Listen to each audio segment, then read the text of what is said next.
सभी अन्नदाता किसान भाइयों का हमारे YouTube चैनल खेती किसानी गुरु में फिर से स्वागत है। जैसा कि आप देख रहे हैं कि मई का महीना चल रहा है, खेत की नर्सरी डालने का समय आने वाला है। खेत की नर्सरी डालने के बाद धान के फसलों की रोपाई करना होता है। साथियों, आज हम धान की फसल में यूरिया का क्या महत्व है, इसको अपने फसल में कब और कितनी मात्रा में देना है, जिससे हमारी फसल का उत्पादन बढ़ जाए। धान की अच्छी पैदावार के लिए यूरिया का सही समय पर देना और सही मात्रा में प्रयोग करना बहुत ही आवश्यक होता है।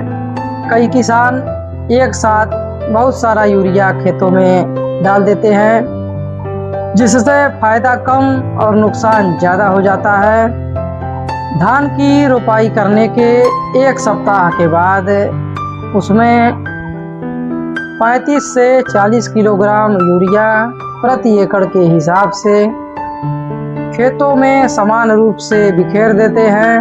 अगर नमी कम है तो यूरिया खेत में डालने के बाद एक हल्की सिंचाई करना आवश्यक होता है।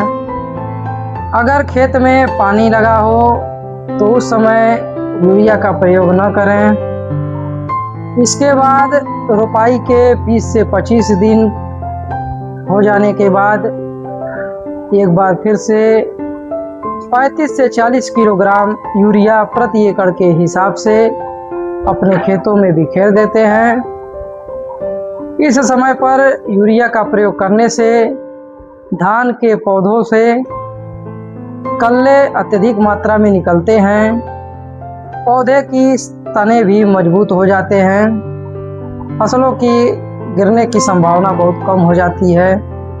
इसके बाद रोपाई के 40 से 45 दिन बाद जब धान की फसलों में बालियां निकलने वाली हों, तब लगभग 25 से 30 किलोग्राम यूरिया प्रति एकड़ के हिसाब से अपने खेतों में प्रयोग करते हैं। इससे दाना भराव अच्छा होता है, बालियां मजबूत हो जाती हैं।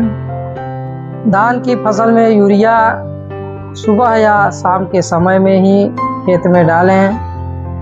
खेत में 2-3 सेंटीमीटर से ज़्यादा पानी न लगा हो। किसान भाइयों, हमें उम्मीद है कि इस बार धान की खेती में आप आवश्यकता से अधिक यूरिया का प्रयोग नहीं करेंगे। अगर आप सही समय पर सही तरीके से यूरिया खाद का प्रयोग करते हैं तो खेत में रोग की समस्या कम हो जाएगी और आपका उत्पादन भी बहुत अधिक बढ़ जाएगा।